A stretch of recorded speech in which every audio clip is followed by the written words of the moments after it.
Welcome to Film Strip. These podcasts are spoiler-filled as we discuss the plots, characters, and themes of the films in review. All content used or discussed in these podcast episodes is the property of the respective owners and used under the Fair Use Act, Section 504, C2, Title 17. Well, welcome to Film Strip. I'm Jay, and happy to welcome back to the show Preston Mitchell. Preston, thanks so much for coming back on Film Strip, man. Jay, thank you again for having me. It's a real pleasure to come back to your show. I love what you guys do at Film Strip, and this was a very great slash interesting pick that we're getting together for. It's a movie that I've been wanting to revisit for a very long time. It's a movie that I have seen before, specifically a fan of this actor, this genre. And weirdly enough, I don't really get to talk about this gentleman that much, who both stars and directed this film. So this will be a very interesting conversation, to say the least. Oh, I've been wanting to knock this one down for a while, and let's just let everybody know, if you already downloaded it, you know, but we're talking about Pale Rider, starring Clint Eastwood, Sidney Penny, Michael Moriarty, Carrie Snodgrass, Christopher Penn, Richard Dysart, Richard Keel, Doug McGrath, Billy Drago, John Russell, written by Michael Butler and Dennis Chirac. If you've seen The Gauntlet, that's one of their more famous works together. And of course, as you said, directed by Clint Eastwood. Pale Rider holds the distinction of being the highest grossing Western of the 1980s, Preston. Now, the 1980s were not a big era for Westerns. There's two or three that I can think of, like Silverado's a big one for me. But this outgrossed it. This made $41 million on about a $5-6 million budget when it was all said and done. So the biggest grossing Western of the 80s, something that Clint said he wanted to come back to. It had been 7 or 8 years since he'd done a Western, but he needed the right story, the right thing. And he kind of pitched the idea to these two guys that he knew, and they wrote it up. And he said, I love it. It's a horror movie disguised as a Western. And I think that's maybe how I hooked into it at a young age, but I want to hear your background with Pale Rider. Sure. So it's interesting. So a lot of our mutual friends, a lot of film fans, I feel like whenever you hear stories about how film fans come to movies, it's always action movies and horror movies. And to a degree, I had like a select few action movies and a select few horror movies. Me being of a certain age, I definitely grew up in like what I call the second wave of the superhero movie boom. So a lot of the action movies the first action movies that I ever saw were comic book movies, which weirdly enough, I don't really count those as action movies as much, just especially nowadays. It's more green screen than anything, but that's another thing for another day, I'm sure. But with a big entry point into cinema for me was the Western, like watching it with my mother. Like she grew up on like the Lone Ranger, a lot of those like TV Westerns, like Gunsmoke, Bonanza, that kind of stuff. So I have very fond memories of consuming that fare. And so it wasn't until high school where I started to branch out really fully into finding quote unquote more adult stuff of all genres. So that was when I started exploring more horror, more action, and more Westerns, specifically those of Clint Eastwood. I had seen the Dollars trilogy by that point, and I was a big fan of those, but I had never really ventured out into Eastwood's directorial work. So high school is when I watched the Dirty Harry movies, for example, fell in love with that franchise. Definitely the first one. The first one, the OG is the best, and just such an amazing movie. And so Pale Rider definitely came towards the end of that Western binge, because that was my first time seeing like Unforgiven, Outlaw Josie Wales, High Plains Drifter. Those were kind of the standouts of my binge. I think I watched, if I remember correctly, I want to say I watched pretty much all of the Westerns that he did. And what was interesting to me about Pale Rider was that supernatural aspect. It didn't lay it on as thick as, say, High Plains Drifter, which is a full-on, now that's a full-on scary Eastwood movie. Yes. Very much emblematic of a subgenre called the Weird West. But what I loved about Eastwood's take on the genre was that he was very influenced by not only Sergio Leone, a lot of revisionist Western filmmakers are, but what was cool about Pale Rider specifically was that, he was influenced very much by his work with Don Siegel, which is why I invoke Dirty Harry, especially in terms of how disgusting and how gross and how unabashedly prejudiced the villains are. And especially Eastwood's approach to action scenes, I definitely got like a Leone meets Siegel vibe. And I feel like with Pale Rider more so than some of his earlier 70s work in the genre, I feel like this is a great bridge film between what he would do with Josie Wells a decade prior and then later accomplish with Unforgiven, which Unforgiven is one of my favorite movies of all time. And Pale Rider, I do think is up there with some of Eastwood's best work, both directorially and actor-wise. If anything, just based on how essential it makes his mantle as a Western icon and the way that it spins very familiar Western tropes I'm sure we'll get into during this conversation. But I hadn't seen it since high school. I loved it then, and I love it even more now, just having watched it again this past weekend. It's a spectacular Western. I think it's a little underrated. I don't hear about this one as much when talking about the greatest Westerns, which is probably what added to my surprise when you talked about it, Jay, and because I believe you're a big fan of this film specifically. Yeah, you talk about what gets people into films, and I think horror and action are easy gateways because they kind of work on some primal levels and stuff like that. They give us some easy things to latch onto. And I mean, Halloween was a big one for me, and Jaws, which calling Jaws a horror movie is a little reductive, but there's some horrific elements in that. When you're a little kid, it makes an impression. But I really feel like I grew up watching James Bond and Western movies with my dad, and then watching like classic thriller scare movies with my grandmother, stuff like Dial M for Murder and, Psycho and all of that kind of stuff. And I've told the story before. She and I went and saw Friday the 13th 6 in a theater together, so we were just kind of in all of this, the goofy, campy stuff, we were into that stuff. And so I have this real broad, cinematic background or whatever, but the coming back to the Westerns and the James Bond stuff with my dad was just a thing that we did together. And we didn't see this one in theaters, but he ended up just renting it one weekend, or it was on Showtime. One of those, I can't remember. It may have been maybe the Showtime thing. It's a little bit before the rental market came out, and we just sat there and just watched it. And I was blown away with like just how eerily quiet it was, because I hadn't seen High Plains Drifter at that point. I had seen Hang 'Em High, and I had seen the Dollars trilogy, and I'd seen Outlaw Josie Wells, but I don't think I appreciated it as much as I would later on in life. I don't think you can when you're little. You don't really get what's going on in a lot It's of slower it. I'll say that it's great. I love it, but it can be a little slow at points. I Yeah, feel and that. yeah, and if you don't understand the dynamics of what's going on with that character and that part of history, it's not something you can latch into. But this is pretty straightforward. It's that there's this land baron and there's these people and they're sort of put upon, and this guy just rolls up out of nowhere while this girl's reading the book of Revelation. And I, like a lot of good Southern boys, I grew up in church, so I heard that scripture all the time, and I had in my head what I thought it looked like, and it will forever be replaced with Clint Eastwood riding on a white horse.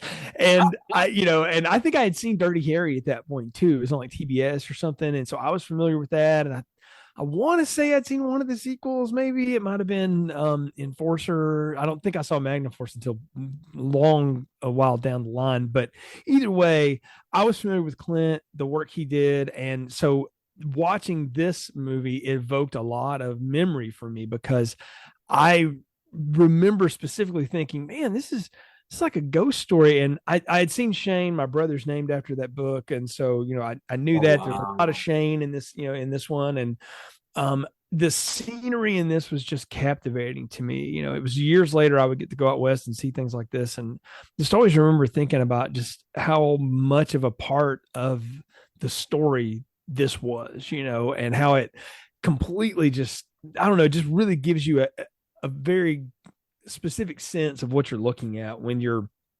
watching it. And Eastwood's directing, I think you're right to call out Siegel and Leone as his primary influences, and he'll tell you that even to this day. That's something that he doesn't shy away from with them. And particularly Siegel had a great way of letting the camera do the work, and just sort of bringing you around and opening a scene up and then knowing when to bring you in on people. But Siegel was the king of these faraway shots where Clint's just sitting there loading a gun, like a lot of gun porn in Westerns, especially Clint Westerns and spaghetti Westerns, a lot of that. And so he's sitting there doing that. And you're just like, man, it's like watching, a serial killer in a horror movie slowly stalk somebody, it's some of the same stuff. And so I don't know, man, this one, again, just there's a lot of memories from childhood, and I've watched it several times, but now it had been years. Preston, it probably been 20 years since I watched this. I mean, Oh, wow. I would catch pieces of it here and there, and I remembered it, really well. And I ended up watching it twice for this review because I just really got into it again. And I thought, man, this is cool. And I think you're right to say this may be one of Clint's forgotten ones, because he did so many big seminal ones. The Dollars trilogy, particularly Good, Bad, and Ugly, is one that you always see in lists, and for a good reason. It's an incredible film. And Josie Wales. And then, of course, Unforgiven is this just magnum opus of work. And I always say Unforgiven is a drama with a Western theme. You can play a lot of things if you want to with it. And it's certainly an incredible film. I feel like that one is the one where Clint really understood how to have a villain that wasn't totally despicable, that you could somewhat get on board with. And part of that's because Gene Hackman's such a good actor and just took that role. And what's funny to me is, being a fan of Hackman and fan of the genre, you can watch that and watch The Quick and the Dead, and it's like the same character, but one is a cartoon and one is a real person. I'm surprised. It's weird. I'm surprised. I've never heard someone make that connection before. I probably, and maybe if I have, I'm forgetting. But like, no, literally, I've never looked at The Quick and the Dead that way. But because I love The Quick and the Dead, I think that's great. It's fun. Oh man, that's one of my favorite Raimi's, and I'm so happy it's been getting kind of a reappraisal in the past 5-10 years. Because I look at The Quick and the Dead. It's funny, you look at Unforgiven as the drama, and The Quick and the Dead is more of the kind of the campy, goofy one. Because I think of The Quick and the Dead as like the later spaghetti westerns that no one really remembers, but they're because they're a little inconsistent with plot. They're a little goofy. It reminds me a lot of like there's a great Lee Van Cleef movie. Well, I'm not gonna say it's great. My apologies, but it's fun. I have a lot of fun with it. It's called The Grand Duel.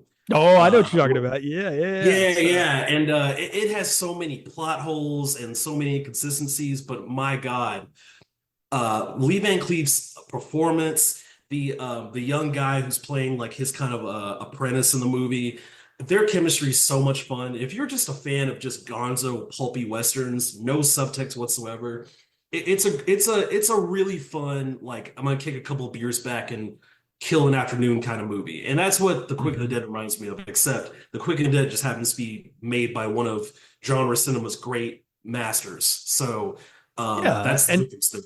And it stars an incredible cast of character actors playing just archetypes, and then you've got these four people in it who are really anchoring this movie from such different performances. A very young Leonardo DiCaprio, you've got Sharon Stone at the height of her powers, in cinema, and then you've got a young Russell Crowe who nobody really knows what he's all about, fighting around the world at that point. And then you've got Gene Hackman over there. Before LA Confidential, right? Yeah, it's right before that. And so you got Gene Hackman just chewing scenery, the whole time, and it's a fun movie. But to circling back around, though, Pale Rider is one of those that I hope, like Quick and the Dead, gets a reappraisal, is starting to get reappraisal. I did a lot of digging, online or whatever. And every now and then you get a few things people talking about it, but there's not a lot of folks that go back to this one. There's a few YouTube videos, people going, you need to, give this one another look. There's a lot going on here. There's a lot that's very contemporary in terms of the way the town and the big, overbearing person that's kind of holding everybody's purse strings is. And you've got this group of people that are really trying to make something out of it. And I'm fascinated because I grew up in the Southeast. So the West has always fascinated me because I think people take for granted, Preston, how much distance there is between people out there. Like, you can go hundreds of miles and there's nothing, sometimes. And the fact that we had a point in our history where people went out there with just what they had in a wagon and made a go of it is, there's something just neat about that. And it's something purely Americana. And I may be romanticizing a good bit, and I'm sure I am, but I find that fascinating, this idea of these people in this very harsh place working very hard. I mean, mining for gold in a creek is really, really painstaking work. It's backbreaking work. Challenging. It's droll. It's Yeah. very. It requires a lot of rigor. Like it's. I think that's when you say Americana, that's what I feel anytime I watch a Western. No matter what quality it is, no matter how much I love it, no matter how much I don't. This one I do love, specifically because of that point you're making, where I feel like this is one of those Westerns that feels very westward. Just like with because like I don't believe the town has a name in this one. I kept Yeah, searching. yeah, Carbon Canyon's what they call it. So, but it's only Okay, mentioned like once. So, and I had to yeah, dig that up. Yeah. it's only mentioned once, and LaHood, kind of the main antagonist who runs everything, and has kind of like a virus, has kind of parasitically taken over this town and taken over. He's gripped these people by fear. These people being the prospectors who are leading the mining camp, but they're leading it under LaHood's rule. They're very disparate, and there's a lot of morale that needs to be. You get the feeling pretty immediately just with how I don't want to say how easily a lot of them are dispassionate, how a lot of them are attacked by LaHood's men, but they definitely need something to band them together, like the beginning of a lot of classic Western stories. And of course and I'm not always big on the whole dead dog trope, but I do feel like in this movie it's purposeful Oh yeah. because so much of the beginning of this movie and the ending, but going back to the beginning, it feels like a storybook and how it opens up with the character Megan, who we see her family. We're introduced to her family after the this harsh beginning, where she literally prays for a presence like Clint Eastwood to kind of be embodied and to kind of come and make life better, which is what she prays for. Hey, please God, just make life better.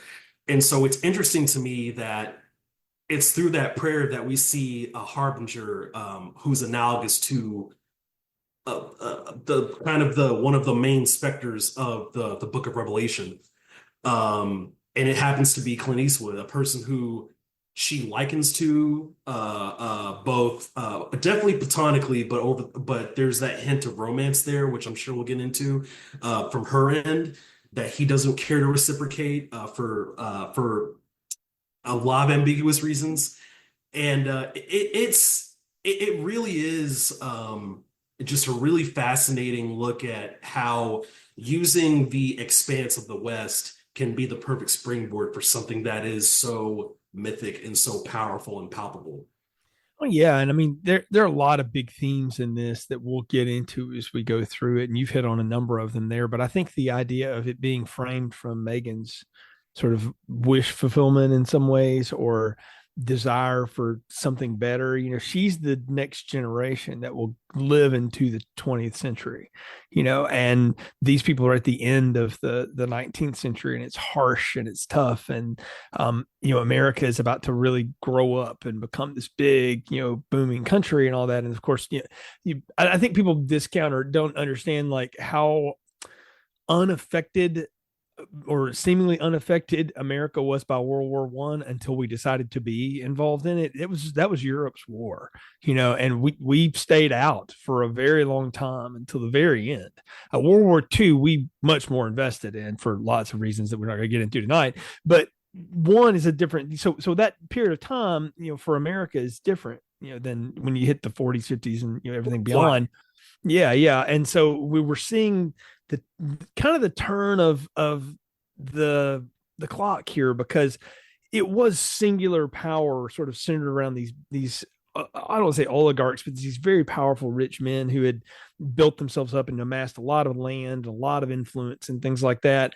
And the rise of the worker was something new, in history. And I think Clint has always thrown something to that group of folks, whether they're the outlaw or the bank robbers or the likable guy who's on the road with his pet orangutan. Clint's always had something for the everyman, and that's what makes him so accessible as a filmmaker and as an actor too, even though he's an old man now, he's almost 100. But when you see Clint in his prime, he's this towering figure. And in Hollywood, he's really big, but he's not a big dude. he's strong, but he's strong. He's from that cut. I liken it to like when I was talking about Blue Thunder, and we talk about Roy Scheider. It was sort of that 70s wiry, just strong, and Yeah. he's in that He's same not vein. Schwarzenegger. He's not Sly, but Yeah, it's a different kind of masculinity. It's more classic. It's much more yeah. iconoclastic in that sense. Exactly. Yeah. He looks like the kind of guy that could pick up an axe and split some wood and, roast his own dinner or whatever. But, he can sit down and read a book too. It's this kind of the thing. And that's what makes it needed to watch this. And then to see, again, this girl want this redemption and retribution in a lot of ways for what's happening to her family and the people in her community, and to it be manifest. And I think one of the things that'll be fun to talk about tonight is, you know, is he the manifestation of her answered prayer, or has he got his own agenda? Because I think you can argue either way with it, but we can get into that as we go to the movie. I'm going to do a quick plot summary here, though, for those that don't know, and then we can get into the movie proper. In Carbon Canyon, California, tyrannical land baron Coy LaHood terrorizes a small mining community because he wants to strip mine it. He's got a lot of technology going with dynamite and water pressure that will be much more profitable. But of course, these people out here with tin pans are getting in his way. And that community is led by Hull Barrett, a simple man who's just trying to scratch out a living along with the rest of the community. LaHood, it has a lot of corrupt henchmen. They're mostly bumbling, but he ultimately brings on Marshall Stockman, who employs intimidation and violence and a group of yellow-coated deputies to strike fear into the miners and try to drive them out. Megan, the daughter of Sarah, the woman Barrett is trying to court, prays for deliverance and continually reads from the apocryphal and symbolic book of Revelation. A mysterious rider enters the camp dressed and calling himself the preacher, or at least that's what they call him because he's wearing the white collar, and encourages the miners to stand up for their rights, joins them in helping their mining efforts, all while igniting the ire of LaHood and Stockburn, who seem to know the preacher for somewhere but can't quite place him. As the violence increases, the camp's attacked, miners are killed, LaHood's men dam up the water source, forcing the miners to work a dry bed. The preacher rebuffs young Megan's affection. He accuses him of preferring her mother, which is quietly refutes before he leaves town.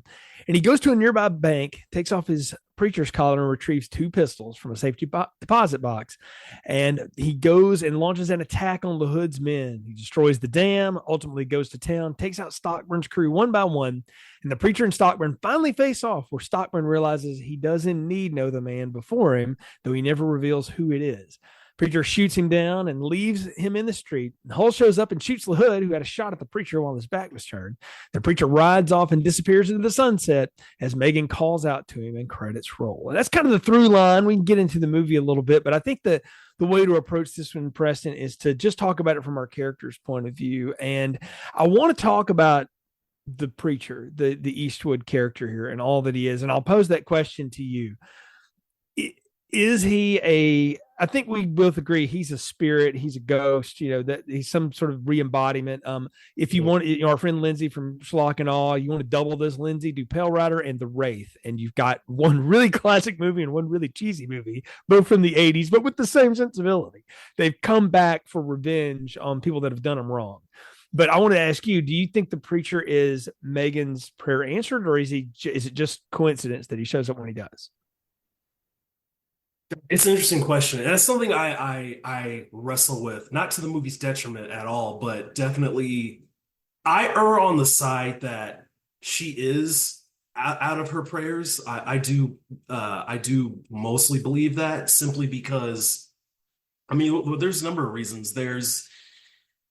He's really fixated on undoing the wrongs of LaHood in some way, shape, or form. Like, he really wants to instill this idea in the Carbon Canyon community that, look, this guy, either way, like, he's going to hire a marshal, he's going to hire people that they killed people, like, without rhyme or reason. Like, he says there's that great scene where he's talking to some of the prospectors in front of the pyre, where he says, like, look, these people abide by any law that pays the most.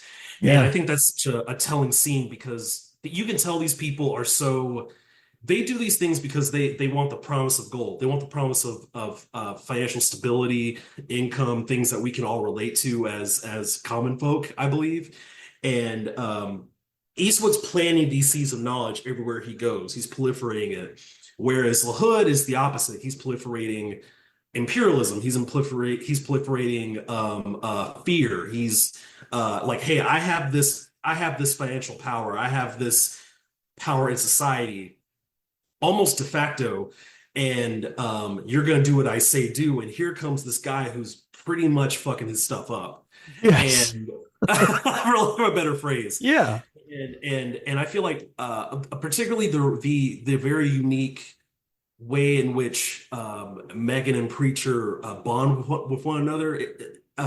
It's a short amount of time, I feel like, Mhm. because LaHood does give Preacher like X amount of time. I believe it's 48 hours to Yeah. leave the city with Megan and her family, or get them all out of the town so that he can keep this group of people who he can control, because Preacher's clearly an uncontrollable force. But I feel like even though he definitely has his own motivations, some of which are disclosed, some of which are not, I definitely feel like he's way too inextricable to Megan's kind of unspoken hopes for where she wants her town to go. Yeah, I mean, I think what she represents is innocence that hasn't been lost yet, in spite of all of the things that she's seen. I mean, they kill her dog in the opening scene, like you say. Like that's, Yeah. I mean, they're when we open this movie up, this group of marauders is riding. It's not Stockburn's people yet. It's just the hoods, if you will. I mean, what a great name, by the way. And they're riding into town and they're just shooting the place up. They're wrecking everything. They're turning over wagons, turning over tent encampments, and everything. And they just shoot the dog, just a little Jack Russell, for just to be mean, just to be mean old bastards. And so immediately we're setting these people up as like there's absolutely nothing redeemable about any of them. Don't bother, and that's fine because this isn't a complicated story. It's not supposed to be. But I think what the preacher sees in her and that character and things and the way Clint plays it is that at one time he had the same sort of idealistic look at life, that she did. We all do when we were younger, right? And what happens? You get a little older, you get scarred, and you choose, how you live with it. And when you're in harsh conditions like that, you can become very bitter. The thing he tries to get her to realize is that you've got somebody in your life who is incredibly strong. I mean, her mother has lost their father, husband. She's keeping it up as best she can. And this is at a time when women like Megan's age, they're starting to get married off not that long after. But you notice there's nobody in that camp that hits on her, that treats her any, differently. It's like she's becoming this different age of woman, right? Which is, again, we're getting toward the 20th century. It's going to be a different time for women, even though women would still have to go through many more years, before they would have anything close to better rights. I don't want to say equal, because let's not kid ourselves. We live in 2024 and we're still not there, but she's a different age of one than her mother, and her mother wants something better for her, right? But I appreciated the fact that she was this young, very, mature young girl that's coming of age in a time when girls like that would be getting married off, having kids, all that kind of stuff. And nobody's interested in that. They don't play her like that at all. And she clearly wants affection and all of this kind of stuff. She's looking for that. And what the preacher tries to get her to realize is like, the most decent person in your life is this man who's trying to be a father to you and whole bear it. And you need to lean into that man, and I'll get into Hull in a little bit, but just to look at from Preacher's point of view, I think he sees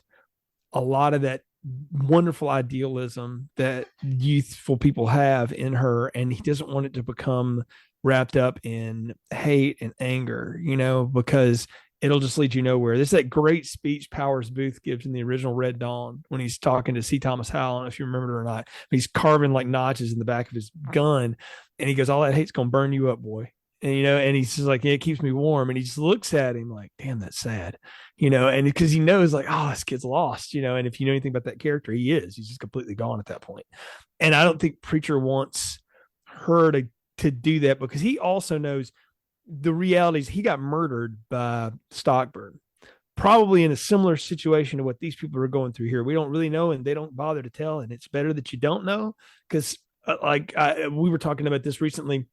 I was on Phil's show, Phil at the movies, and we were talking about the more you pull at the strings of things, the less it becomes interesting. And Nick and I talked about it on the Alien Romulus review. There's the more you undo the yarn, it starts to fall apart. I love that they keep it mystery for us. Is that he's obviously there, and I agree with you. He's an answer to her prayers, but he's also there because it's time to put an end to some of these kind of people, and it's Stockbird's turn, because he obviously gunned me down how many ever years ago. The six holes on his back, or yeah, the six bullet wounds on his Yeah. back. Excuse me. And then when you see at the end, I mean, if you bother to look at it, the way he shoots Stockbird is the only difference is the shot through the head at the end, but otherwise it's got the same pattern. So, which I'm curious, since we're already since we literally jumped the gun, pun intended. No, I'm kidding. I'm curious if the shot to the head was kind of him, because I know there's in some Old West legends, some contradict each other, but I believe a shot in the head in Cherokee land means that you can't come into the afterlife, like that your spirit will just be in purgatory. So I thought I think that's what that is. Yeah, oh, I agree with you. that's I read that. I've always read that the same way, and I think my dad even told me that because I asked him. I was like, "He's already dead. Why did you shoot him again?" He said, "You just finish him off once and for all." So you do that. That's it. Because most westerns, there's not a headshot involved. Unless it's again, Quick and the Dead. There's some hilarity in there with the way that Raimi shoots those, but most of the time that's not it. But it's like a coup de grace.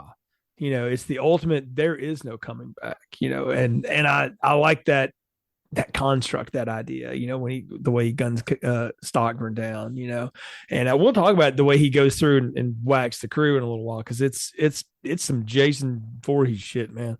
The way he takes them out, it's pretty well. Actually, I should say it's Mrs. Voorhees. It's very Little Billy Bap, like the first part of he sets him up and knocks him down, but it's great. But that preacher character is just so neat, and what I'll give Clint credit for in this, and he's done this his whole career, but in this one, it's one of his incredible performances, is that quiet sort of underneath sort of rumble, the way he talks.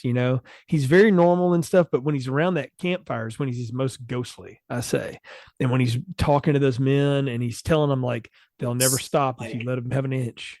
He never yells in this movie, and that's why I find it interesting. Like when I think about Unforgiven, when I think about Josie Wales, and even moments of definitely The Good, the Bad, and the Ugly, but even moments in For a Few Dollars More, like he kind of has to rein some of these like very caricature latent characters in to his kind of energy, and then of course in the climax Unforgiven, he just explodes into this seething anger revenge spree.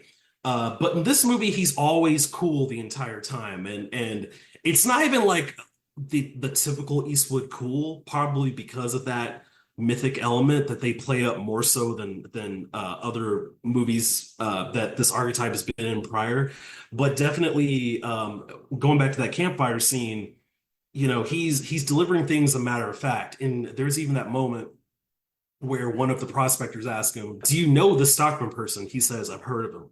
And it's very ominous. And it's interesting because I was listening to a friend's podcast this morning, and she said something very acutely where she mentioned that modern film, something that makes modern film very different from late 70s, early 80s films, and this is mid 80s, so I think that this counts in a way adjacently, is that nowadays movies feel the need to over-explain everything. And I don't even think that's just indicative to just like multiverses or shared universes, but I mean, just movies nowadays, like we are so expository. And I like that Eastwood's performance, his direction, the way he treats the story in general, there's just a layer of mystery to it. And perhaps that's why this movie doesn't get as much love as some of other Eastwood movies. Even though I do think this movie's influential, there's a specific influence in my head that I'm sure we'll talk about later on. But I feel like this movie is him going the most headfirst into those, hey, like this is how spirituality really affects this town. This is more of a romanticization on behalf of the people, but also on behalf of the viewer, and really kind of playing around with that Shane idea. So I feel like just through that, you do get one of his more interesting cowboy performances, if that makes sense. Yeah, totally. And I think it's a twist on the hired gun motif. You know, this is what Mhm. these people would have gotten together. They hire this guy to come in to, take that's Shane. That's, so many other movies. It's partially Unforgiven, and all these Even other Mad things. Max. Yeah, exactly. Mad Max is that. Yeah, it's all that trope.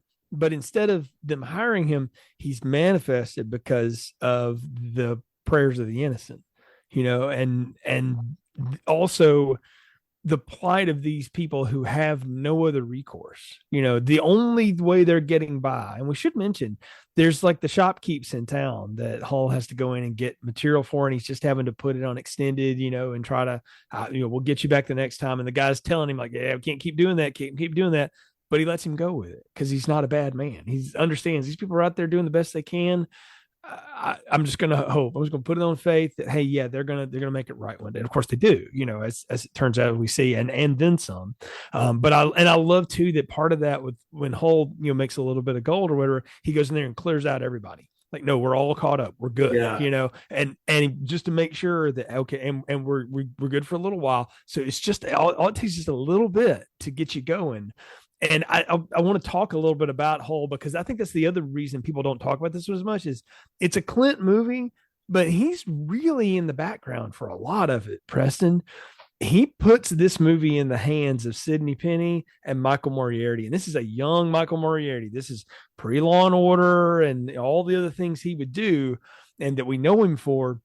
But if you've seen him act, you've seen this performance. This man just has this perfect late 70s, early 80s everyman. Looks like he could work the counter at your local Radio Shack when that was a thing, or he was your high school history teacher, or he's a miner, or he could be a lawyer. He could be a lot of things. He's just a character actor, but he's so genuinely a good man without being a goody two shoes, if that makes sense. Because I mean, he goes into town and gets absolutely, the joke, the running joke is like, isn't that stupid? Considering the last time you went to town, they pretty much beat the crap out of him.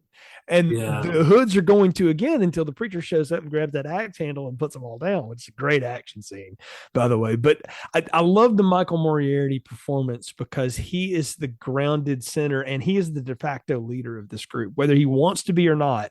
They're going to do what he says.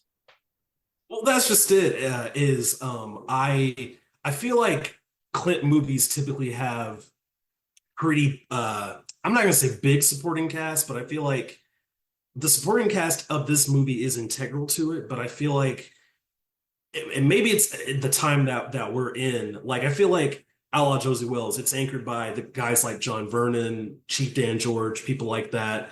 I forget the blonde younger actor who gets killed at the beginning of that film, but he's also a recognizable face if you watch a lot of 70s films. But this movie doesn't have as many recognizable faces. And I feel like that, for me, that adds to it because I feel like sometimes, not all the time, but definitely sometimes, some movie star, je ne sais quoi, can be distracting. Like I just watched a movie this past weekend, a newer movie that I loved, but I would have loved it had a different actor played the antagonist to a degree. Just because it was just like, oh, you're a movie star. Why? Like, I just had that thing going in my head for a lot of it. This movie, I don't have that. In fact, second to Michael Moriarty, the actor who or actress who I do the most was the Susan character because she's played by Carrie Snodgrass, and I just recently watched her in Diary of a Mad Housewife. Great Yeah. 70s, great early 70s movie, great performance. Had never seen it before until earlier this season, and watching her here, especially not having watched rewatched Pale Rider in a long time, she's so great at reining in very raw emotion. Yeah. And this is gonna go back to your point about Hull in a second, where Susan clearly wants, like, she clearly loves Hull, but she also wants Hull to, in a way, kind of be self-assured like the preacher, and that's just not who Hull is. Yeah.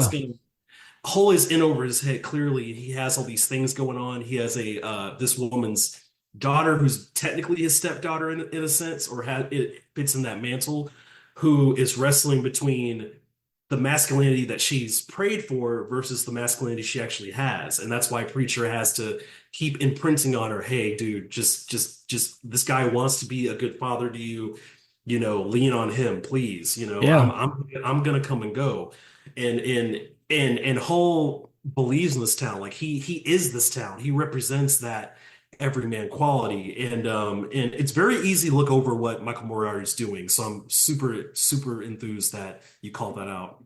Well, I think you make a great point there is that the preacher represents the immediacy of youth, right? You want the immediate fix, right? But the long term answer is to be more like Hull, which is, sometimes you got to get your dander up and stand for yourself. But a lot of times you just need to think through it and let's process this out and wait it through, and Sleep on when it. Let's when decide in the morning. yeah, Stuff like that. and when it rolls your way, you do what you got to do, and you go back to work the next day. You don't pack up and leave. You don't quit easy. You keep pushing through, but you also reiterate to people that look, I'm in this for the long haul. I mean, he has that great scene with Carrie Snodgrass after they've had kind of a falling out in a fight, and he says, "Look, I'm in this for the long haul. I want you to know that. I didn't mean to disrespect." And she says, "I'm sorry." They have this, and it's very. I miss this in movies nowadays, Preston, because I don't think we get adult conversation in movies so much anymore. I was talking about this on Lindsay's show when we talked about Ford versus Ferrari and Inception together, and particularly Ford versus Ferrari is about those two men and just their conversations with each other in a lot of ways. And I miss that in movies sometimes because I don't think we get as much. We get on television. I think a lot of that has been moved to good prestige television now, and and thankfully, because there's some great shows that I've been able to latch into that do that. But as far as for a film, we don't see that much, and when you watch it like this, you realize like, oh man, this was in the hands of people that understood how to communicate before we had all the answers at our fingertips. And I'm not trying to be an old man yelling at the cloud because we're doing this podcast with technology. That's obviously part of my job and everything. And yeah, I'm of a different era, but I feel like an old man screaming at the clouds sometimes. So please scream at the clouds away. Yeah, but I like it in a movie when sometimes you have to figure it out by your own wits, and that's really this whole town, and particularly Hull and Susan and Megan and the other miners too. Like most of them are kind of nameless and faceless, but there are a few that really stick out. And I think the one that gets the most shine of all of them, is when they're cutting away, of course, from Chris Penn, who we got to talk about LaHood's son a little bit because that dude's a whole like mood, as the kids would say these days. But I love Doug McGrath playing Spider Conway in this. He's just a character actor from the 70s. Again, he's got two boys. You don't know anything else about his life or whatever, but he's like the id gone amok. He's just the brash one. He's always spitting tobacco and cussing, and he's a rough and tumble. But he's a good dude too, because he's out there working his butt off, And when you see him really strike it rich, like he gets the big hunk of gold. I mean, you talk about this dude's about to own this town, with that. And you watch his plight and you're so excited for him, but you also realize he represents the thing that LaHood fears the most, is that one of these peasants is going to strike it rich, and then I'm gonna have a real problem on my hands. And he's already tried to do this whole like, oh, I've got documents to say I own this thing, and the preacher's like, those ain't worth piss, and he just throws them at him. And I love how Clint just disarms all of that. And so when Spider ends up going to town, with his sons, and they're having a good time or whatever, and they gun him down the way they do. I mean, you talk about something that is from a different kind of movie. They shoot him to hell, man. Like you feel so bad because there's only one way that character can go out. He's never going to be able to see the success of it. And that's the sad part, right? And that's kind of what sort of the overarching theme is like, you got to be more like Hull. When you get your moment, you take care of your business, you take care of your family, and you just keep moving on. You let it get a little bit to your head, and the man will squash you, especially if you throw it in his face. And that's what he was out there doing. And I'm not saying LaHood was right to do that, because he wasn't at all, but you get it from that character's point of view. Yeah, you get it from that character's point of view, and yeah, like Spider's a really cool character. I feel like that's something that, speaking of this cast of great job of giving you like these very small moments that mean a lot of, oh man, I was just about to flub this. I was about to make up a word, bigness or something like that. But you're given these small details that mean a lot in the grand scheme of things with these characters. And with Hull, he's so distinct because there's really not a lot of characters like him in the movie initially who take that leadership role because they're so scared. Hull is scared, but he is gradually egged on by the women in the household to think more I guess think more than his surroundings, think more outside of the box. Yeah, can we talk about too, just the real quick, that's very contemporary thing that these two, very much male 70s writers put into this, is that old notion behind every good man is a real strong woman, because and look, I've been married nearly 20 years. I'll tell you now, like there's a lot of stuff I wouldn't do if it weren't for my wife being there going, you got this, I got you, you're good, go do it, and just kind of that last little push. It's something to have somebody kind of spark you a little bit like that. And that's why Susan and Hull are so good together, and really because she knows he's a good man deep down. Like there are others that are like him there, but they're not going to ever step up to the plate. They're just going to do their part, and that's fine. You got to have that in life too. And she senses that in him. Yeah, exactly. And she knows Spider's too much of a wild card to have ever been that guy. I mean, you got to have those too, but you can't let that be your lead dog. You got to have the cool one that can think under pressure. I mean, you think about like some of the great athletes who are leaders and stuff, and really like I think about a guy like, you're in Texas, so I'll use Roger Staubach for a minute. The best thing about Staubach was his blood pressure never got too high or too low. He was, and probably because the dude was in the Navy and he fought and saw all kinds of carnage and stuff like that. But the dude was just a cool dude. No matter how many, and he played back when you could actually hit a quarterback and not be flagged for it. You could say nasty things about him and stuff. He didn't play in the Brady era. Of course Brady played in 3, so I guess we should be nice. But either way, he was a cool, calm, and collected guy, even in the face of the worst time. And Hull's the same way. In the face of the worst things, he still remains calm. Even when he wants to get mad and angry, he's calm. And what I love about him, man, is that you get this sense for a long time, the end of this movie happens. He rolls up into town just the right moment with the shotgun and shoots the hood, like I said in the plot summary. And then Megan comes riding up on the wagon as the preachers took off, and they tell her, like, if you ride them horses anymore, you're going to kill them. And I'd never caught it before watching it for this time, but I realized that Hull said, we're going to ride up to a certain point and then you're going to stop and I'm going to drop off. And when you hear that shotgun go off, you tear off coming up here. And so I realized he had put together the plan of like, we're going to follow him up there, but I'm going to get out and be quiet because I don't want him to know I'm coming. I'm like, and this dude is slick. Like he learned a lot. And I never caught that until this time. And I was like, man, that's a great character arc. And it's like you say, in modern cinema, we would have seen that conversation. We'd have seen him write that on a board, all that. We can just know it by what we see on the screen. Sometimes books, if this was a novel, there'd be pages of that. It'd be great to read, right? But in a movie, you should show more than you tell. Agreed. Oh, absolutely agree. And what better way to show that than just like one line of dialogue in the moment, explain to you everything that you need to know. It's as pungent as the shot of a gun, quite frankly. Mm-hmm. And Hull's arc is definitely poetic, and I think it's even though I do love Megan in the movie, I definitely think his arc is far and away the best, the strongest of the film. It's the arc that I feel like with Hull, I feel like it's interesting because we're both making all these analogies to modern cinema, modern society, modern sports in a sense.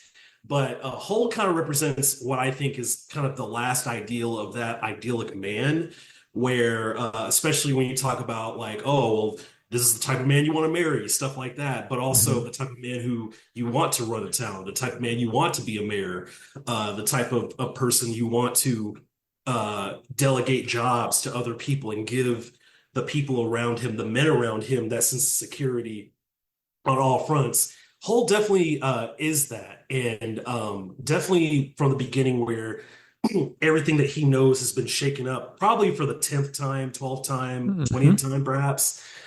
He's finally like, okay, I've had enough of this because this symbol in an unexplained way is changing things in the background. And I like that it's Hull who makes that choice to have Preacher's plan his own individual motivations that even he doesn't really know, is sure about, to kind of give way to the conclusion rather than Preacher orchestrate everything. Because Preacher strikes me as, because he is, at least from our vantage point, a spirit. He strikes me as someone who does believe in free will and that kind of thing. And I think that's a very that's a beauty that I don't really see in a lot of Eastwood's work, both in this era and after, is getting philosophical on that level. And I think he's when he's in that mode, I think he's great at that.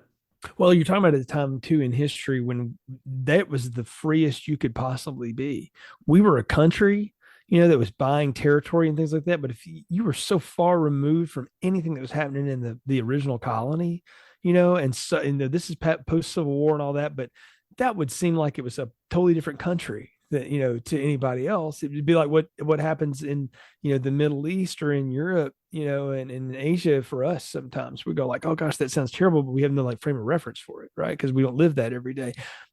That would not concern any of these people. Like, what was going on? Who's the president? Don't care. It doesn't mean nothing out here. I mean, to them, because the railroad hadn't been laid. We hadn't done all that expansion, that real Western expansion yet. We were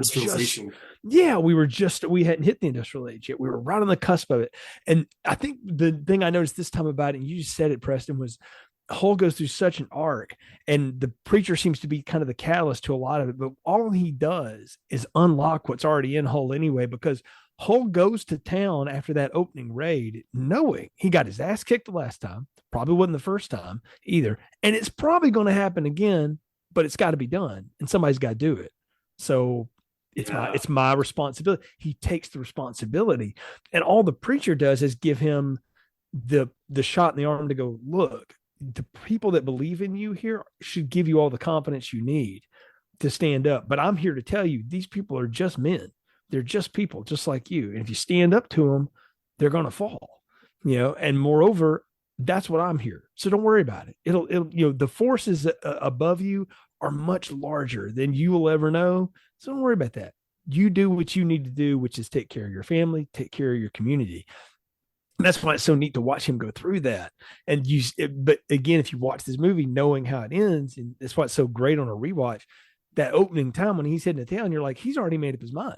He is, no matter what gets said, he will be the last thing that leaves. He will probably die there before he actually would quit. And I think it's neat to watch him wrestle with that, because we all do that, right? You get into a moment where you're like, God, I don't want to do this anymore. I can't do this. I can't do this. And you have to kind of go through that self-doubt, because it's how you pick yourself back up. I mean, I lived in that as a runner in particular, especially on really long runs. They call it the wall, or bonking out or whatever. And you just get to a point where it doesn't matter physically. It's not even a matter of that anymore. It's strictly a mental game. And the thing, it's great to have people there to encourage you and be along with you. And I've done it both ways. I've run by myself and I've run with people, and I much prefer it with people. But ultimately, they can't do it for me. You got to find the thing within, and you don't have to come up with some sort of magical strength. And that Hull doesn't either. He's not mystical. He's not magical. He just goes back to what he knows how to do, which is, I'm just going to keep putting one foot in front of the other every day. And that's what's so neat about that character. And it's such a bold choice for a Clint Eastwood vehicle to say, I'm going to be this big, looming presence over this thing, but I'm really going to hand it off to this dude and just let y'all watch him. Yeah, it's interesting that literally one of the most iconic egos in cinema is deliberately playing a background character and playing the background the whole time for the betterment of the story. And I think that's why Eastwood just endures is storytelling decisions like those. Because I feel like a lot of actors nowadays, and I don't want to keep being like, man, things in the old days were so good, because I don't know, because I didn't live through that but like, you're on the right point. Like Tom Cruise is an incredibly entertaining actor to watch in the movies he does, but you wouldn't see Cruise do this. He wouldn't hand Mission Impossible off to somebody else. He got a great cast together for Top Gun Maverick, but that's his movie, man. Make no mistake. He It's shares Tom the. Cruise Maverick. It Yeah, literally is. exactly. Yes, exactly. And that's fine. There's nothing wrong with that. But I think it's what you're getting at there, Preston, is that Clint is this big ego, and at this point, he's a megastar. I mean, if he didn't do anything else the rest of his life, he was a megastar, and he's worked for another 40 something years. This movie, and probably will until the day he is gone. And it's neat to watch him go like, I don't need the spotlight on me. I know what I am. And everybody here will know exactly what this character is when he walks on the screen. Fine, cool. I'll play that archetype because the story that he was most interested in and what he really pitched for his writers to come up with Yeah. was, let's make it about the people and the everyman and what that could look like. And again, great casting choice to pull that out, and great people to surround him with. Again, I think Carrie Snodgrass does an incredible job. Sydney Penny, really young in this movie. I mean, she's playing the 15-year-old. I think she's like 18 in this. She's incredible in this. And that's not an easy load to bear when you have to do the things she does here and put up with what she does and go through a lot of the emotions here. It's just neat to watch their dynamic together and the way that they sort of float in and out of the scenery with each other. It's pretty cool. I can't think of another one that had such grounded characters that you immediately knew what they were about in just a scene or two. Like you could just eat them up, and they're as fun to watch as any big ensemble. In some ways more fun because they're so grounded in a lot of ways. So close to each other too. Yeah, yeah. You know pretty immediately. And I think both Sydney Penny and Carrie Snodgrass, I think they both have the kind of faces. They do remind me of Sandra Locke in that sense, Yeah. who Eastwood fans know was one of his wives in real life and also a pretty frequent collaborator, especially during this time. Where Sandra Locke has the type of face that is perfect for cinema because you can graft pretty much any emotion that the story wants to it. And I feel that way about Carrie Snodgrass, particularly in the few movies I've seen her in, especially this, where it's kind of like the whole Claudia Cardinal in Once Upon a Time in the West thing of like the moment you see this woman, you know that she's been through a lot. She looks weathered. She looks very she looks like a hardworking person, and she just wants to raise her kid and raise her with the best kind of man possible.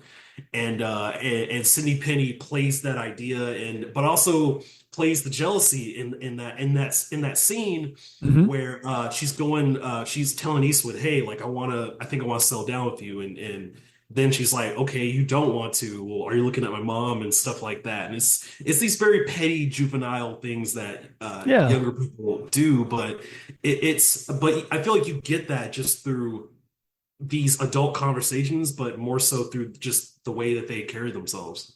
I think you said it too. You can tell they care about each other, and that's what makes the difference in them. And it's really some of the big contrast between our big villains here. We got to talk about Richard Dysart, the Oh the yeah. chief villain, La Hood. Now this guy, great character actor. He was in The Thing.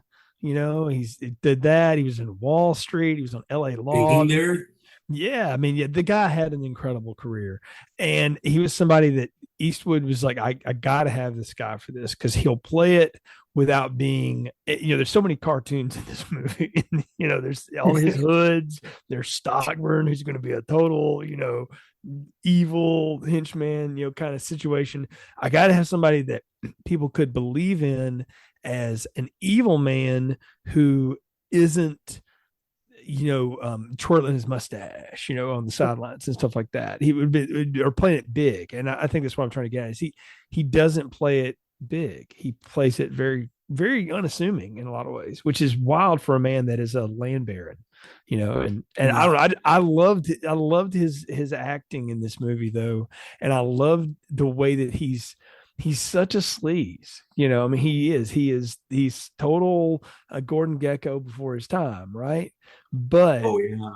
On the other hand, you're like, but I kind of get it because I know people like this, or I work for somebody like that. Like we've all known that, and it's what makes it so neat to watch him weave it out. I mean, gosh, he never gets to leave that one like his office. He's in the same building the whole damn movie. Whole You time. know?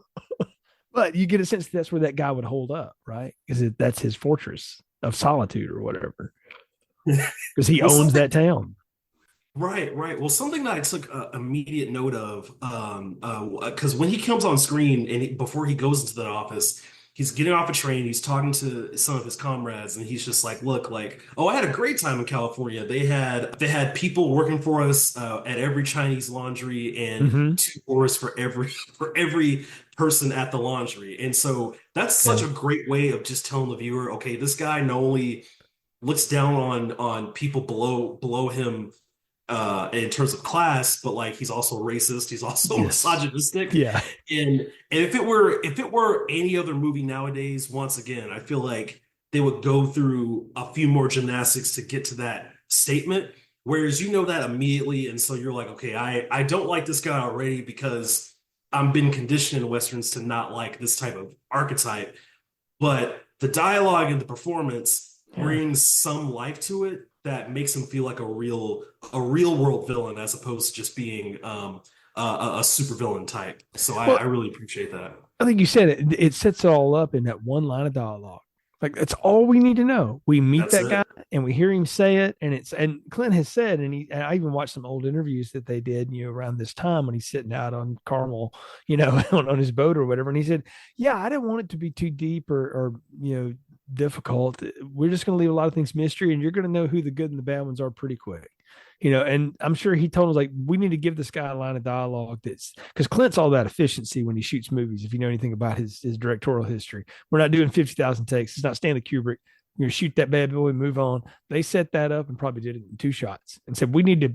I bet you it was a paragraph, and they said let's get that down a little bit, and they got it down to that one line. That's all you need. That's all you need from the dude. And the other thing that you notice too is there's no other women in this movie. They all seem to be dead or run off, or they're just throwaway lines, except for the few in the background that we never talked to, but really Susan and Megan, right? LaHood's even got a grown son, no wife, don't know where she is, doesn't matter, right? Who cares? Because it's not the kind of man you'd think would keep one around anyway, right? Doesn't suit his purposes. And the way Josh treats Megan, and she's just an object, and all this kind of stuff, and he tries to assault her, and you have all the things going on. Everything about those characters just by looking at him. You see Josh, and I love Chris Penn in this because he could just be the evil like Lex Luthor Jr.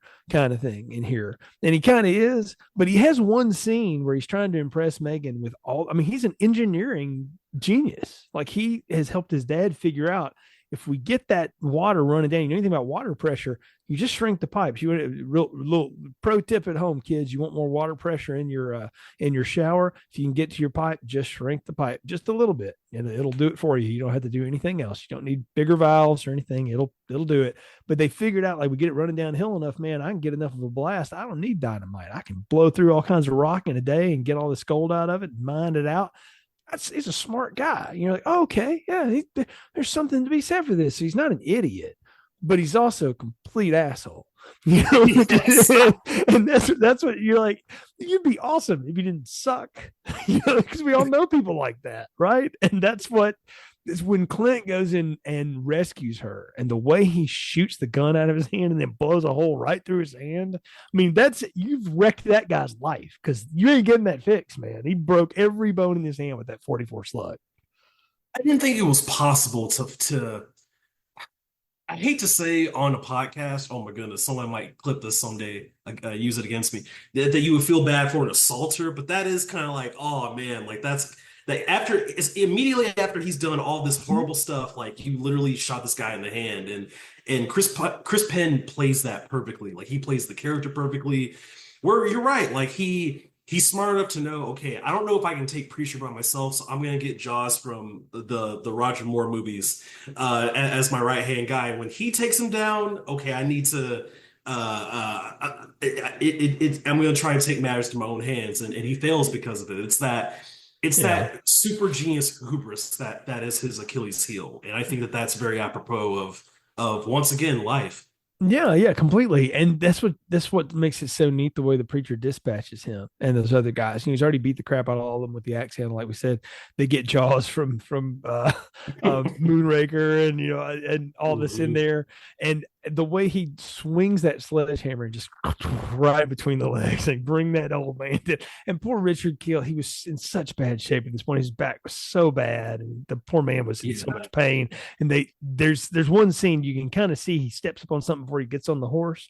In his younger days, he would just throw a leg over that horse, but at that point, like Clint and company, they're like, we need to make sure he's okay. Like he took a lot, and Clint himself, there's part of this movie he's riding around. You can see he's hiding an arm because he broke his arm falling off that horse, and he has Oh to. wow. You see him tucking it. He should be riding with two hands, but he can't because he's got a broken arm. But Clint being Clint, who he is a man, and the man's man is riding around with a broken arm because, like, we're not going to get off shooting schedule because that's Clint. But I love that there are these goons and kind of layers of these goons around. It gives that exactly what they're all about. They're just bad guys, and you're just waiting for them to get gunned down. And I think that's what's neat when they finally do when Preacher finally decides he's going to go and get his guns and do all his stuff, right? Takes off that collar and throws it in that little Wells Fargo box and pulls up them two pistols. You're like, yeah, it's time, right? And I mean, again, westerns, particularly Clint westerns, spaghetti westerns, are gun porn. In a lot of ways. There's that great scene in Good, the Bad, and the Ugly where Eli Wallach is constructing a weapon that would blow up in his hand if he actually tried to shoot it, because those parts don't work together. But the idea that they were trying to get, and what Leone wanted to get across, was like mass production is going to change the way we look at life. And it's not just the engineers that know how to work this; it's really the workers and the people on the ground. And so he would be able to put all that together. You see, Clint has modified this gun and got all this going, and he's in there getting it ready. And the way he gets those guys to come in that saloon or barbershop, wherever he's sitting, and they all shoot the hell out of the place. And he just comes out of the corner, like, "Are you finished?" And he waits for them to start reloading. And when they finally get reloaded, then they look back up at him. That's when he shoots them down. And I'm like, now there's a lot in that scene, man. But he Yeah. could have just gunned them all down. And he'll do that with Stockburn's men, but those are different cats. This is just a bunch of goons that, okay, you're going to take it that far? Don't load that gun. Don't load it. Okay, you're going to load that. Okay, fine. And then he does the old gun fan, the Western thing. It's amazing. And when you see him walk out, LaHood has told Stockburn, may not need your men after all. And he walks out and he's like, shit. Like he knows, like, how did he get out of that? Yeah, no, it's that whole denouement, that whole sequence is it's honestly one of my favorite Eastwood set pieces, especially after this revisit, because there something that Clint does really well in his westerns, especially this one, is inject humor into it. Like I feel like Leone was a master of that, like making all these gonzo moments very funny. But in this movie, there's that like there are these looks from each of the different hoods, if you will. Sometimes before Clint guns them down, like there's that great look where when Stockburn sees Clint and he just kind of sighs a little bit and before he goes and before they go into that final duel and it's shot perfectly as well. Oh yeah. I want to stress that too, like the score, the framing. Something that you touched upon, Jay, earlier was just how something that Eastwood got from Siegel, which was just how he just kind of lets the frame sit and you can see everything going on in the frame, which helps that lack of over explanation. But particularly in that sequence, I really like how we've seen a lot of the wide expanses of the mountains. There's even a shot I caught. I could it and I say this with all love. It did look like okay, we need to get some snow, so let's get it in like a quick shot. And Mhm. and we see snow pour over Carrie Snodgrass's Susan's face, and we don't see any snow in that same scene of dialogue. And I came to think like, okay, I know Eastwood shoots things pretty fast, so it's probably that was probably a scene where it was like, okay, let's establish that there is snow going on that's building the whites that surround them. Whereas in that in that final climax, it's a lot of close-ups. It's a lot of shots of the gun. It's a lot of shots of Preacher strolling.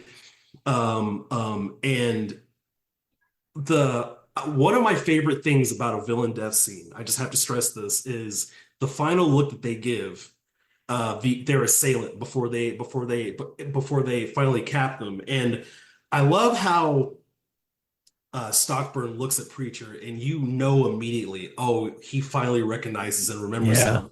And then awesome. that's when the headshot comes through, and it's like, yes, like that is so satisfying. That's so perfect, and his body in that state, that final thought is pretty eerie stuff. And I feel like it's Yeah, that reminder after all these real people and real style people and all this realistic characterization that you're getting that dash of fantasy before the movie ends. And I really love that about this climax. well, you called it out, and I want to mention the two technical folks by name, Bruce Surtees and Lenny Nahas, the cinematographer and the scores of this movie. And we'll talk about both of them separately. Surtees worked with Eastwood a lot. So if you like the way he shot it, it's because he shot Dirty Harry and High Plains Drifter and Outlaw Josey Wales. He shot The Shootist. This also was the guy that worked on Escape from Alcatraz. He worked on Firefox. He ended up doing, obviously, Pale Rider here. He did Psycho 3, Beverly Hills Cop, did Oh License to wow. Drive. He was the DP on The Substitute, which is a great guilty pleasure of mine. I don't even feel guilty about it. That's a fun movie. He did a movie called The Crush with Carrie Elways and Alicia Silverstone, which That's totally been on my introduced me list to. I add That that to my watch list recently. it's a That's fun it's a dope. fun revisit. Saw it in theaters, I'll tell you. So was a very thing. But I mean, he worked all the way up through the 2000s, and this guy is a great cinematographer. But like you say, he understands how to use these big scopes and then when to do good close-ups. But he's efficient, and I think he just comes from his father was a cinematographer, and he just knows it. It's just in the blood. He's a great guy. And then Was it Lenny, Robert Surtees? Was his that's dad? it. That's his father. Yeah. So yeah. Wow. It's like The So Graduate, Ben-Hur. That's exactly, yeah. cool. That's And rad. and so Lenny Nahas was an alto saxophonist. Of course, jazz. This is Eastwood, right? And he's this West Coast jazz scene. I don't know if you've noticed it or not. The music in this is not typical Western fare. It's a lot of drones and a lot of light horns and things, and you can tell, like you can kind of feel it. It gives it this eerie sort of rumble, and I love that because it's really smart. It's a neat way of scoring a Western is with a jazz composer. Because the preacher is not doing jazz. He is not improvising. It is very much a systematic, takedown of everything that happens here. But to have that kind of jazzy little funky background, I don't know, it's just neat, man. The score of this always has stood out because it's not typical Western. It's also not typical thriller or horror movie. It's It not does. Morricone. It is. Yeah. Yeah. It's not Like that. it's It's not not going for big. that like Italian, like that kind of No, thing. no. I love that stuff, but Yeah. it Yeah. It's is refreshing. It was subtle. refreshing. Yeah, it's very subtle, is what it is. It's sort of working on the subtleties, and that's what makes it neat, in my opinion. And like you say, it really, that crescendo, you can hear it kind of just rumbling right when Stockman looks at him and goes, "You," and John Russell. What a great! I mean, very few lines, but a great character actor. Been in a lot of westerns, a lot of bad guy kind of stuff, gangster picks and stuff. Perfect casting for this. And he's standing out there with that yellow coat and that big hat and all that. And he can't believe this guy has come back. And of course, Clint just boom, boom, boom, boom, boom, put six in him. And he's still trying to draw his gun out, dying on the ground there. And when he shoots him in the head, he literally blows his hat off of him. And it's just, that's it. It's like, wow. I mean, it's just so final at that moment, only capped by the fact that, like we've talked about, Hull has come to the rescue because he knows, he's going to need to be there. And he shoots the hood who's about to shoot at the preacher. Not that it would have done any good, I don't guess. That might have been fun, and maybe it would have given it away too much if he got a shot off and didn't do any good. But I think it's cool that he just busts in the back room before he can shoot, and the hood turns around and looks at him like, "What are you doing here?" And it's just boom, that's it. And then he's just done.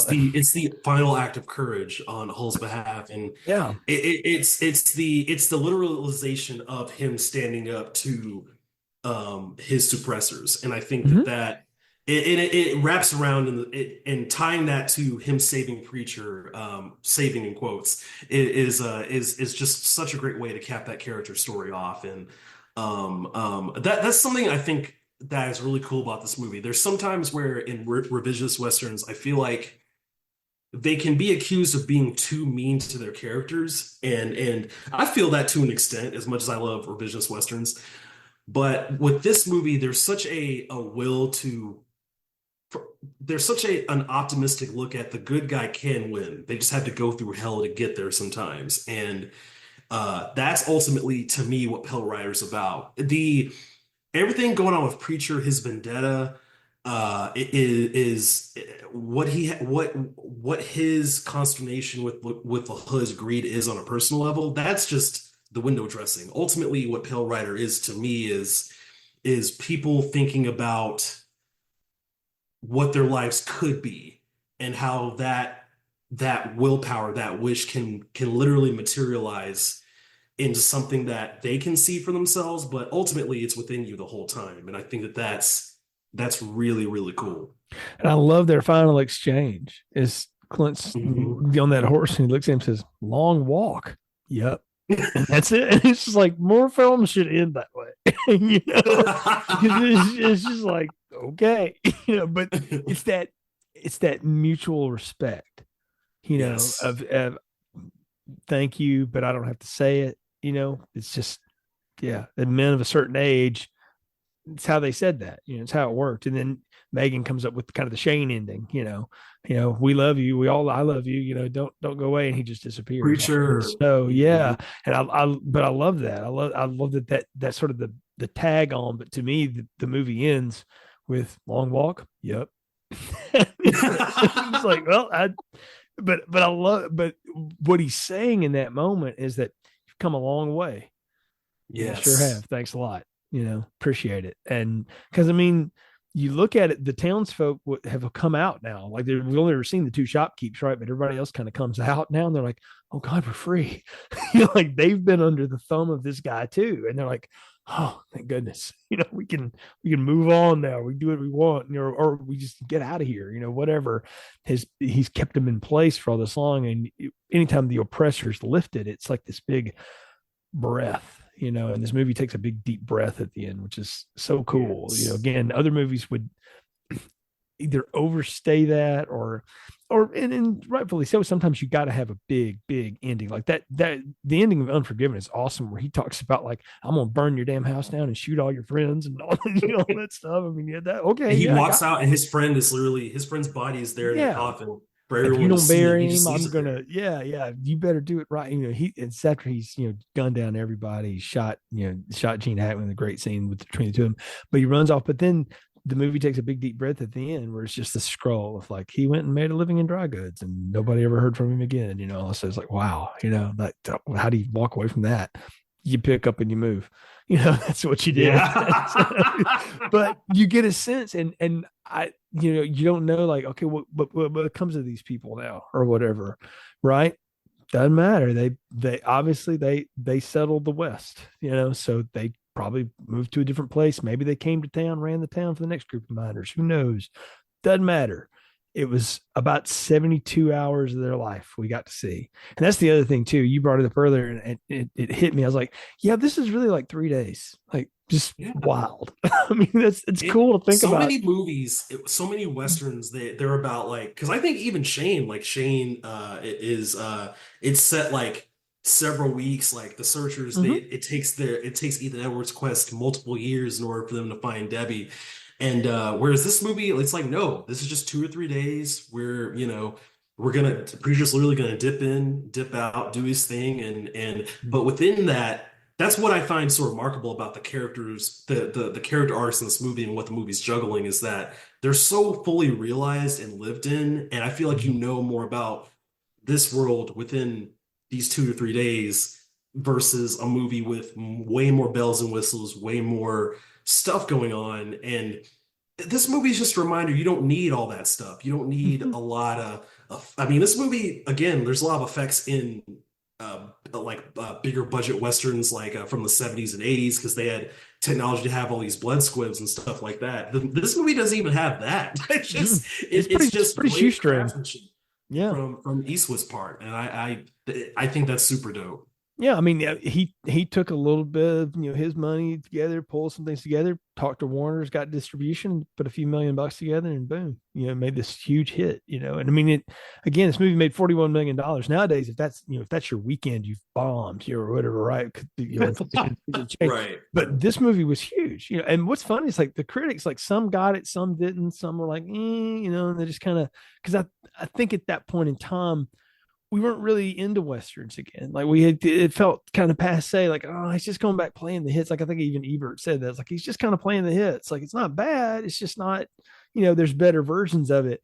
And while that might be true, the thing that makes this one stand out is that Clint is not the focus. And I think that's the thing that people just didn't know how to deal with at the time because his name's above the title. And look, for reasons, you sell him, in this. You're not going to sell, no offense, you're not going to sell Michael Moriarty in Pale Rider. Like, nobody's going to see it for that.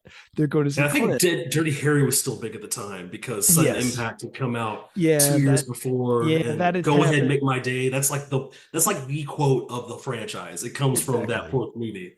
Exactly. Yeah. And to put Clint back in this other situation, it was like, I don't know, are we ready for that? We were, like, do we want to go back and do this? And of course, he would prove everyone right years later with Unforgiven, but that would be the next time he would bother in the genre. Is that okay? Yeah. I'm not going to go back until that, and then cool, we're going to do It's this. But Oscars for it. exactly right. But the thing is, to me, Preston, you go back and you watch this, I'm like, I mean, maybe it's not Best Picture, but there's a lot of great movies in 1985, but this one's one that doesn't come up in the list, and it's kind of a shame because dang, it's good, and it just works on so many levels, man. But that definitely brings us to the part of the podcast though where it's time to give final thoughts and popcorn ratings. So, what are yours for Pale Rider?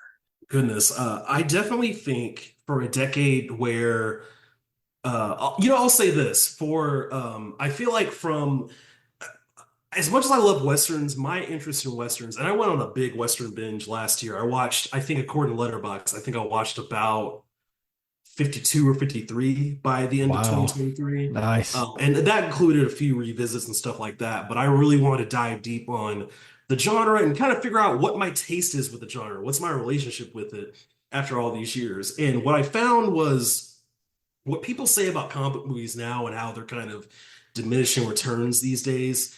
You see a lot of that in the Western. Literally, but whenever I got to like the mid to late 60s and especially the 70s, it's kind of a drought. There were some Westerns where I was like, man, the talent's there, but the execution is just scattershot.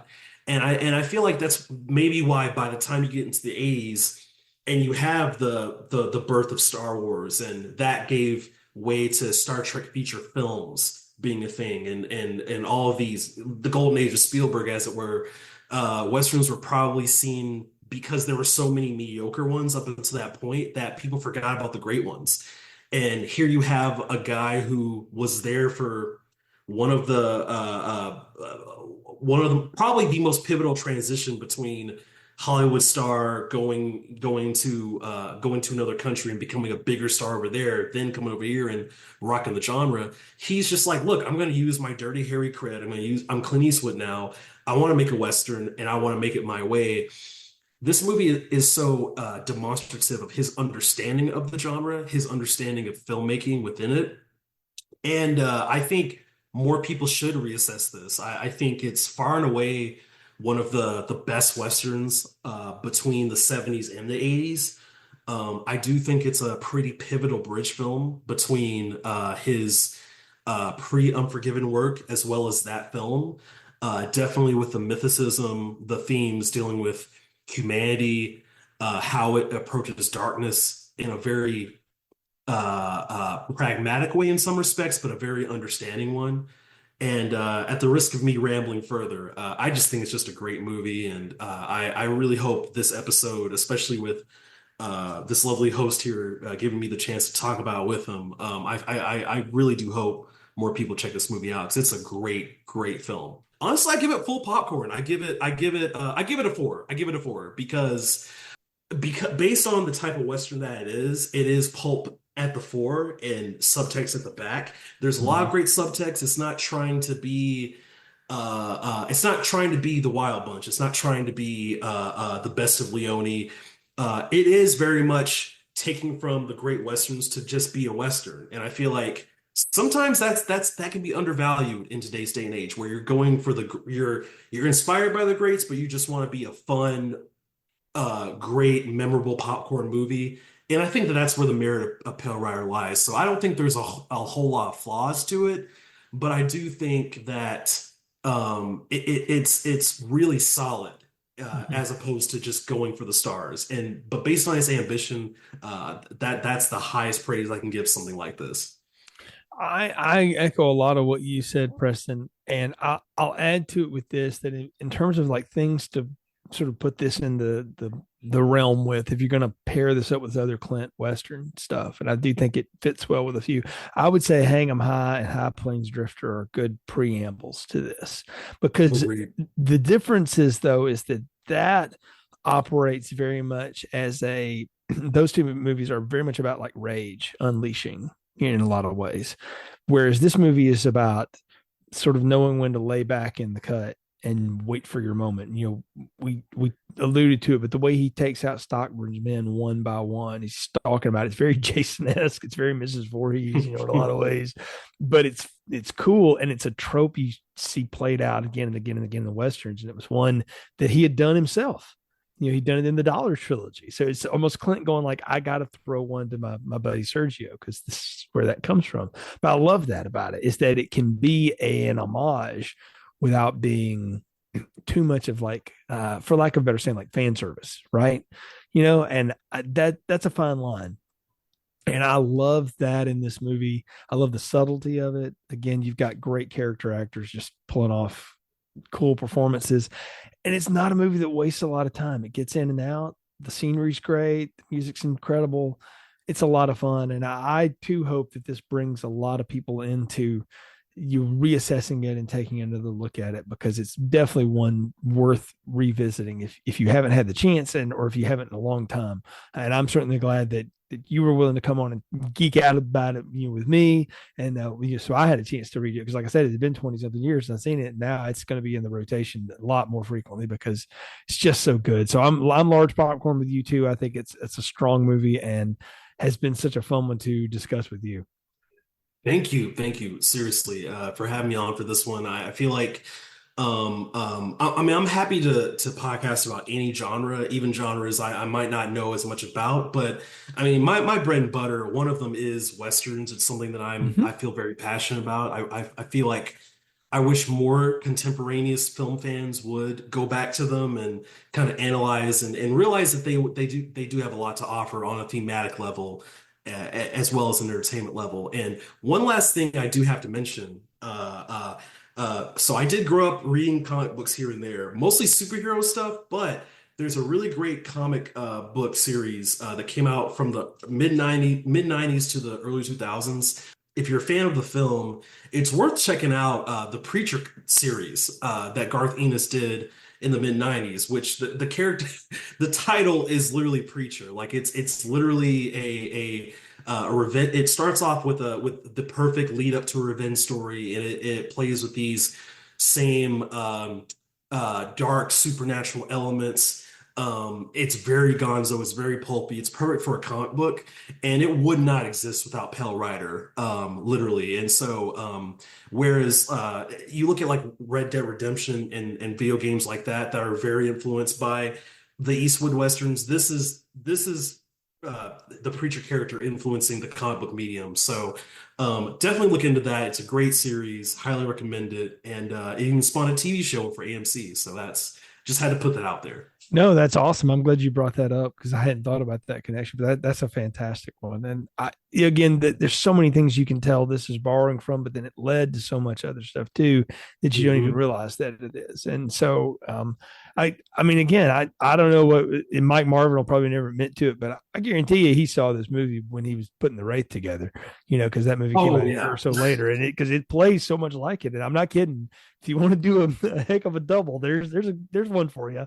So you get very different soundtracks and different sensibilities, but it could be a fun time. Well, Preston, again, it's been a blast. Please tell folks how they can follow you and all the cool stuff you're doing, and particularly your letterbox page, man, because it is like a cinephile's dream. It's so much fun. Oh goodness. Well, I appreciate that. Thank you. Yeah. Please find me on Letterboxd at Presto underscore mitch. I'm always giving very unlike Pell Rider. My reviews tend to be a little on the exhaustive long side. So Pell Rider is very brisk and efficient. Mine sometimes are not, but yeah, I'm always happy to connect with movie fans on those platforms, including Twitter as well. At Presto MIT. Definitely follow me there where I post the podcast that I'm on. There is one coming out pretty soon. That I do have to plug. Lindsay Wilkins and I, who you name dropped a few times on this episode, she and I, we covered Alain Delon. This is actually, we recorded this before his passing, so it's actually Oh, wow. interesting that by the time this comes out, I think this episode will finally come out. But we covered Le Cirque Rouge, and we also covered one of my favorite films from childhood, along with it, that I think is a perfect double feature, like the most perfect double feature imaginable for that specific Alain Delon performance. So definitely be on the lookout for that, and definitely find me on those platforms. Yeah, absolutely. All that'll be linked in the show description. But again, Preston, it's always a joy to talk movies with you, and glad to have you on Film Strip anytime, man. Anytime you want to, you get an itch for something, just hit me up, because it's always fun to have you on, and we'll talk some more in the future for sure. Folks, you can follow the show's social media at Film Strip Pod, where we share announcements about upcoming shows, all the other fun content we've got going on. You can subscribe to the show wherever you find your podcasters. And the bonus points if you leave us a positive review, helps other people find the show. We are getting really close to episode 400. And if you paid attention to what our poll out there was, you know what we're going to be doing. That'll be coming out at the beginning of 2025. But before then, we got a lot more fun stuff. We've got a good Shocktober lined up for you. Some fun things coming up in the back end of the year. And of course, a big, almost exhaustive catalog in our 14 plus years of existence. Now, we covered a lot of things, not everything, but there's something in there for you. So give us a check out, and we appreciate it. We do it for fun, and we do it for other film fans like you. So until next time, I'm Jay. Thank you for listening to Film Strip. Thank you for listening to Film Strip. You can find more episodes on our website, filmstrippodcast.com. The Film Strip theme music is produced and performed by Frozen Lake 121. All content used or discussed in these podcast episodes is the property of the respective owners and used under the Fair Use Act, Section 504, C2, Title 17.